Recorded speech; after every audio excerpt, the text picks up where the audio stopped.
Bonjour, moi je m'appelle Bruno, je suis étudiant à nouveau depuis 2011 et donc je me suis inscrit à la Sécu étudiante via mon école depuis 2011, mais j'ai plus de 28 ans, donc c'est plus un âge pour être étudiant.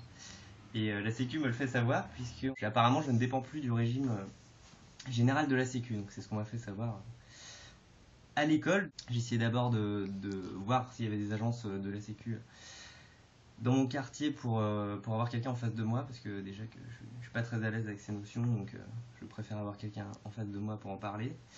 Et j'ai essayé un premier bureau qui était dans le 12e, me semble-t-il, mais il était en rénovation, donc on m'a renvoyé à un autre bureau sur rue de Lagny, qui est à la fois sur Paris et puis sur la périphérie de Paris, donc je me suis trompé de... Enfin, je suis allé par là-bas et puis en fait je me suis planté, c'était au 98. Et finalement je suis arrivé à cette agence-là. On la voit pas. Celle-là.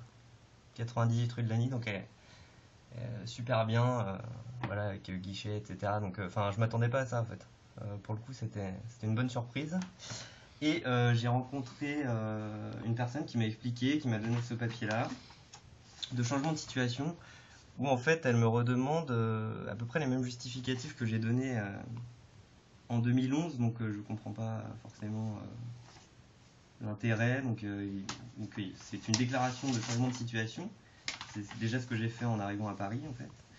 Avec un original de relevé d'identité bancaire, une copie de pièce d'état civil, une attestation de sécurité sociale étudiante et une copie de carte d'étudiant. Donc voilà, bah, j'ai regroupé tous les éléments.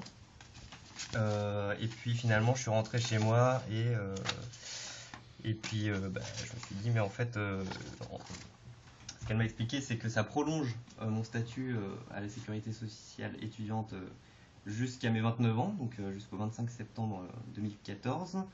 Euh, donc bah, ça je suis ok avec ça, mais par contre je me suis posé la question de savoir ce qu'il y avait après. C'est vrai que je suis rentré un peu sans la réponse, j'avais pas tout à fait compris. Donc je suis allé chercher sur internet, voilà, et donc on tombe là-dessus, amélie.fr. Et donc à l'issue de cette période de maintien des droits d'un an, vous pourrez bénéficier de la couverture maladie universelle CMU. Voilà, je suis bien rassuré.